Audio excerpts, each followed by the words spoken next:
तो फ्रेंड, आज की वीडियो सीरीज के अंदर हम डिस्कस करने वाले हैं क्लासिफिकेशन ऑफ कंप्यूटर। जी हाँ दोस्तों, कंप्यूटर कितने टाइप्स के होते हैं, क्या क्या होते हैं, उनको हम डीप में समझेंगे। लेकिन उससे पहले मैं रिकमेंड करना चाहूंगा कि अगर आपने हमारे प्लेलिस्ट पर एक्सेस नहीं किया है तो जरूर प्लेलिस्ट पर एक्सेस कीजिएगा। प्लेलिस्ट का लिंक आपको नीचे डिस्क्रिप्शन बॉक्स में मिल जाएगा, आप वहां से प्लेलिस्ट को चेकआउट कर सकते हैं। आइए वीडियो को स्टार्ट करते हैं। तो मेनली कंप्यूटर को तीन भागों में बांटा गया है। पहला आपका आता है डिजिटल कंप्यूटर, दूसरा आता है आपका एनालॉग कंप्यूटर और तीसरा आपका आता है हाइब्रिड कंप्यूटर। और जो एनालॉग कंप्यूटर होता है उसको चार भाग में बांटा गया है। पहला आपका सुपर कंप्यूटर, दूसरा है मेन फ्रेम कंप्यूटर, तीसरा आपका माइक्रो कंप्यूटर और चौथा आपका आता है मिनी कंप्यूटर। अब बारी बारी से इसको हम समझते चलते हैं और अच्छी तरीके से आप नोट्स को बनाते चलिएगा। डिजिटल कंप्यूटर क्या होता है? तो पॉइंट कह रहा है कि the digital computer works on discontinuous data, यानी जो डिजिटल कंप्यूटर होता है वो डिसकंटिन्यूअस डेटा पे काम करता है और ये कन्वर्ट करता है डेटा को किसके फॉर्म में, डिजिट्स के फॉर्म में, जस्ट लाइक बाइनरी डिजिट्स जो कि 0 और 1 होते हैं। क्योंकि जो कंप्यूटर होता है वो बेसिकली 0 और 1 के फॉर्मेट को ही समझता है। तो जो भी आपके इंस्ट्रक्शन रहते हैं उनको डिजिट्स के फॉर्म में 0 1 फॉर्म में कन्वर्ट किया जाता है और जितने भी ऑपरेशन होंगे carry out on the these digits are extremely fast rate. तो ये अगर इस फॉर्मेशन में रहेगा तो उसको फास्टली एक्सट्रीम किया जा सकता है। क्लियर? तो ये पॉइंट आपका क्लियर हुआ। दूसरा पॉइंट कह रहा है कि digital computer basically knows how to count the digits and adding the digits, यानी जो डिजिटल कंप्यूटर होता है बेसिकली ये जानता है कि आखिर कैसे काउंट करना है डिजिट्स को और कैसे ऐड करना है डिजिट्स को। क्लियर? तीसरा हमारा पॉइंट कह रहा है, जो कि आपके सामने दिया हुआ है, कह रहा है digital computer are much more faster than analogue computer, यानी जो डिजिटल कंप्यूटर होता है वो काफी फास्ट होता है as compare to the analogue computer. अब यहाँ पे डिजिटल कंप्यूटर कितने टाइप के थे? डिजिटल कंप्यूटर में आपका हमारा सुपर कंप्यूटर आता है। सुपर कंप्यूटर यहाँ पे आपके सामने दिया हुआ है। अब हम डिस्कस करेंगे सुपर कंप्यूटर, क्योंकि अब हम एनालॉग में घुस चुके हैं। तो सुपर कंप्यूटर क्या होते हैं? तो सुपर कंप्यूटर बेसिकली इसी के अंदर आता है। तो सुपर कंप्यूटर कह रहा है कि super computer contains many CPUs which operate in parallel to make it faster, यानी जो सुपर कंप्यूटर होता है वो कंटेन करता है बहुत सारे सीपीयूज को जो चीजों को काफी फास्ट बनाता है और जो चीजें हैं पैरेलली एग्जीक्यूट हो सकती है इसके अंदर।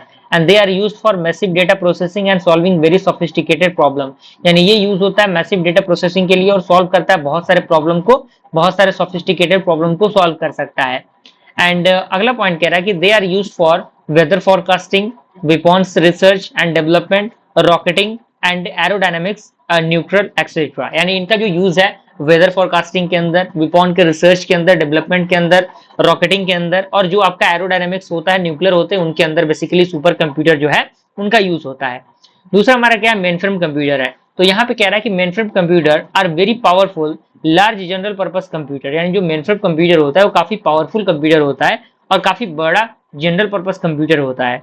और they are used where a large amount of data is to be processed और very complex calculation are to be made and these task are beyond the computing capacity of mini computer, यानी ये जो आपका main frame computer है उनका हम use करते हैं जहाँ पे बहुत अधिक मात्रा में जो डेटाज होते हैं प्रोसीड करने होते हैं और काफी कॉम्प्लेक्स कैलकुलेशन होता है। उस कंडीशन में हम मेन फ्रेम कंप्यूटर का यूज करते हैं जो चीजों को काफी आसान बना देता है।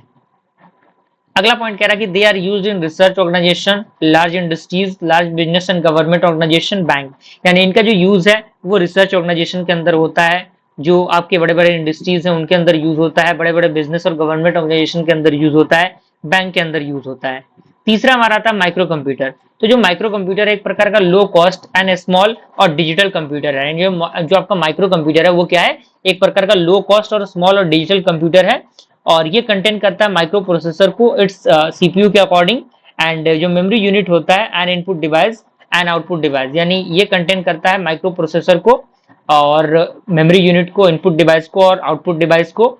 And micro computer have a wide range of application like general purpose calculation, industrial control, home application. And जो माइक्रो कंप्यूटर होता है उनके पास काफी ज्यादा रेंज होते हैं एप्लीकेशन के, just like general purpose calculation हो गया या फिर इंडस्ट्रियल कंट्रोल हो गया, होम एप्लीकेशन हो गया, ये सारी चीजें। तीसरा पॉइंट कह रहा है कि micro computer are also called as the personal computer, जो माइक्रो कंप्यूटर है उसे हम लोग क्या कहते हैं? पीसी के नाम से भी जानते हैं, जिसे आपने पीसी टर्म सुना होगा, तो वो पर्सनल कंप्यूटर होता है। क्लियर? अब हमारा अगला है मिनी कंप्यूटर। मिनी कंप्यूटर क्या होता है? तो mini computer are faster and more powerful than micro computer, यानी जो मिनी कंप्यूटर होता है वो काफी फास्ट होता है और काफी पावरफुल होता है as compare to the micro computer. Okay, उसके बाद हमारा जो अगला आता है जो कि आपका पॉइंट कह रहा है कि many computer are general purpose computer smaller than the mainframe and giving the computing power without adding the prohibitive expenses associated with the large system। यानी जो माइक्रो कंप्यूटर होता है वो काफी जनरल पर्पस कंप्यूटर होता है जो काफी स्मॉल होता है as compare to the main frame, और ये कंप्यूटिंग को प्रोवाइड करता है पावर को बिना ऐड किए किसी प्रोहिबिटेड एक्सपेंसेस को जो एसोसिएट होता है लार्ज सिस्टम से। अगला पॉइंट कह रहा है कि they are used in accounting, यानी जो मिनी कंप्यूटर होता है उसका यूज अकाउंटिंग के अंदर, वर्ड प्रोसेसिंग के अंदर, डेटाबेस मैनेजमेंट के अंदर, statistical package for the social sciences के अंदर, कैड के अंदर, और जो भी न्यूमेरिकल एनालिसिस होते हैं उनके अंदर मिनी कंप्यूटर का यूज होता है।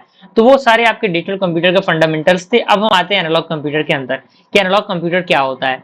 तो पॉइंट कह रहा है कि एनालॉग कंप्यूटर यानी a computer that process analogue data is called an analogue computer, यानी जो कंप्यूटर प्रोसेस करता है एनालॉग डेटा को उन्हें हम लोग क्या कहते हैं, एनालॉग कंप्यूटर कहते हैं। और दूसरा पॉइंट कह रहा है कि analogue computer uses measurement to execute the computation and store data in the continuous form of physical values, यानी जो आपके एनालॉग कंप्यूटर्स होते हैं वो उनका हम यूज करते हैं मेजर करने के लिए जो भी आपके एग्जीक्यूट कंप्यूटेशन होते हैं और जो भी डेटा स्टोर होते हैं जो कि एक कंटिन्यूअस वे में होते हैं फिजिकल वैल्यूज के अकॉर्डिंग, उसके लिए। अगला पॉइंट कह रहा है कि एनालॉग कंप्यूटर्स में do computation with great accuracy, यानी जो एनालॉग कंप्यूटर होता है वो कंप्यूटेशन को काफी बेहतरीन एक्यूरेसी के साथ करता है, बट इसका जो प्रिसिशन होता है वो लिमिटेड होता है बाय द सिस्टम कंपोनेंट। अगला हमारा पॉइंट कह रहा है कि analogue computer had no state, यानी जो एनालॉग कंप्यूटर होते हैं उनके पास कोई भी स्टेट नहीं होता। तीसरा हमारा था हाइब्रिड कंप्यूटर। तो हाइब्रिड कंप्यूटर क्या होता है, तो पॉइंट कह रहा है कि hybrid computer is a merger of digital and analogue computer, and digital और एनालॉग कंप्यूटर का जो कॉम्बिनेशन होता है वो आपका हाइब्रिड कंप्यूटर होता है। और दूसरा पॉइंट कह रहा है कि hybrid computers with several purpose can be used for wide range of task and problems, यानी जो आपका हाइब्रिड कंप्यूटर होता है वो अलग अलग पर्पस के लिए यूज हो सकता है, जिनका हम यूज बहुत सारे रेंज ऑफ टास्क के लिए करते हैं, बहुत सारे प्रॉब्लम को सॉल्व करने के लिए करते हैं। तीसरा पॉइंट कह रहा है कि the computational speed of hybrid computing computers is auto outstanding, यानी ये आप इसका जो कंप्यूटिंग स्पीड होता है काफी बेहतरीन होता है। ओके, तो आई होप यहाँ तक पूरा प्रोसेस आपको समझ में आ गया होगा। मिलते हैं फ्रेंड्स अगले वीडियो में, तब तक के लिए थैंक यू।